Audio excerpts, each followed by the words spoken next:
Joint European operation किया गया है जिसमें पाकिस्तानी और बांग्लादेशियों को वहां से निकाल बाहर किया गया। बोला गया है कि गेट आउट। और ये ग्रीस की मीडिया खबर दे रही है, ये मैं कोई अपने मन से नहीं बना रहा।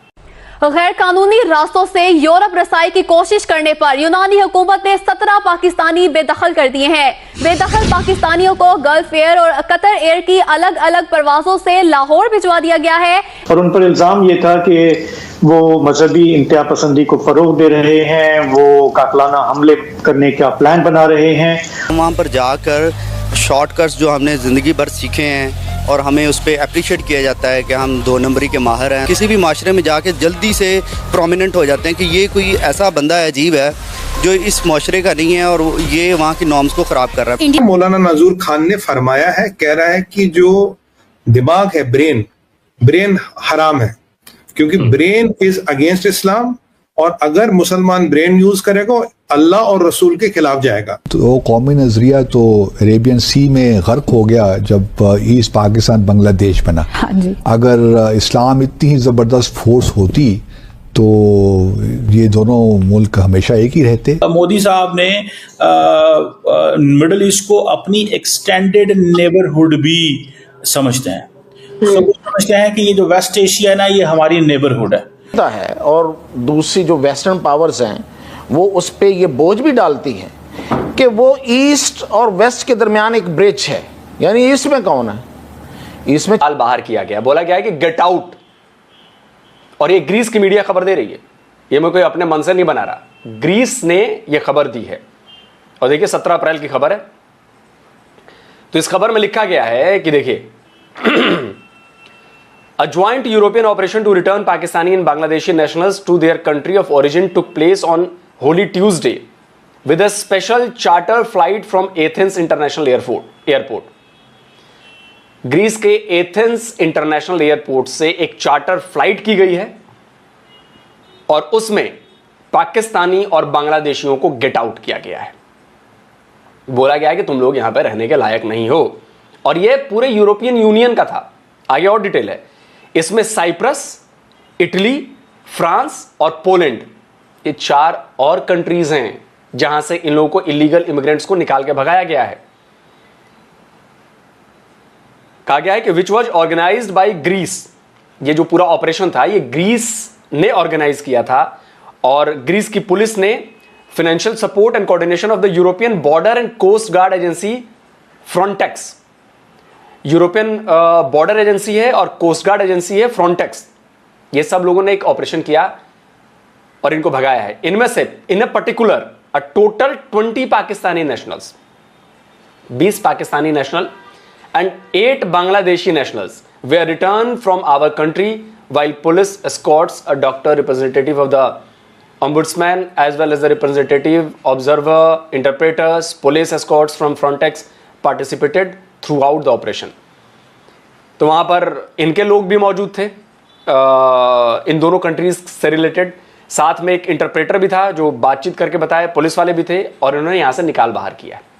लेकिन सबसे मज़ेदार बात क्या है इस पूरे ऑपरेशन में? सबसे मज़ेदार बात है ग्रीस की मीडिया जिस तरह से इसको कवर कर रही है। अब देखिए, ग्रीस के एक जर्नलिस्ट हैं, ये तस्वीर देखिए, ये तस्वीर ग्रीस के जर्नलिस्ट की है। इनका नाम है पॉल एंटोनोपोलस।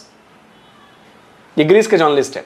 ट्विटर की इनकी प्रोफाइल दिखा देता हूं। देखिए ये है ट्विटर का प्रोफाइल और साफ साफ लिखा हुआ है कि ये जर्नलिस्ट हैं और करीब 60,000 से ज़्यादा इनके फॉलोअर हैं।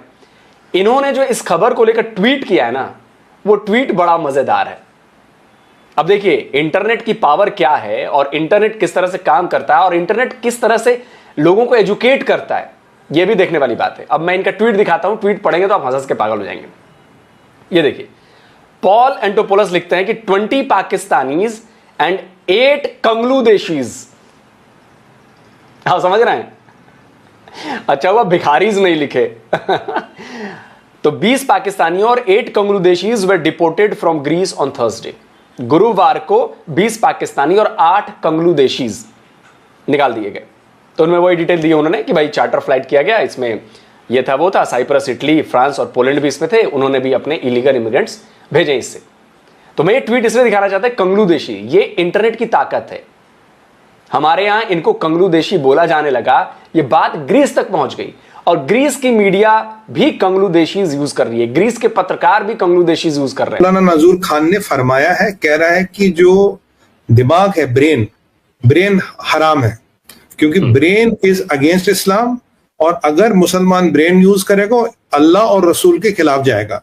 ये मौलाना नजूर खान ने कहा। अगर बोले तो मैं पिक्चर भी दिखा देता हूं, अगर आप बोले मैं पिक्चर दिखा देता हूं, मेरे पास है। तो ये सबसे ज्यादा जो फिट होता है वो होता है यूनिस मियां पे फिट।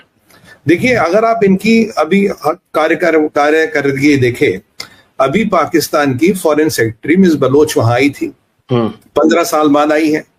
अब ये क्या कह रहे हैं हमें 3 चीजों पे ताउन करना है। किन चीजों पे ताउन करना है जनाब? पहला तो हम जी यूथ का एक्सचेंज, तो अब यूथ के एक्सचेंज में लश्कर तोयबा, जैश मोहम्मद, हिजबुल मुजाहिदीन, हिजबुल तहरीर, इस्लामिक जिहाद, मतलब किसका एक्सचेंज होगा? यूथ तो आपके पास वही है, हिजबुल तहरीर वाला यूथ है। दूसरा कहा कि रिलीजियस अफेयर्स पे हमें तालमेल बिठाना, मतलब तो जो लश्कर तोयबा वगैरह इनके यहाँ कैंप खुलेंगे, उनके वहां कैंप खुलेंगे, ये करेंगे।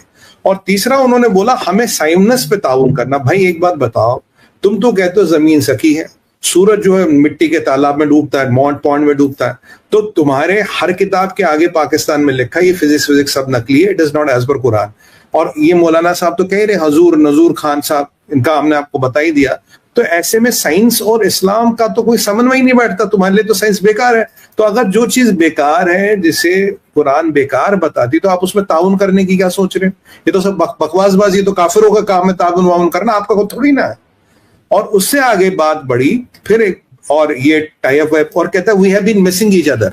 हाँ, मैंने कहा शायद बलात्कार और बलात्कारी जो है वो एक दूसरे को मिस कर रहे। और इंतहा हो गई सर, इंतहा ये हो गई जब एक खबर आई बांग्लादेश ने पाकिस्तान से कहा, यूनिस के सिपाहियों ने, यूनिस के गाजियों ने पाकिस्तान से कहा हम आपको माफ करने को तैयार है 71 के लिए। कह रहा है साहब क्या करना पड़ेगा? कहता 2 शर्तें हैं।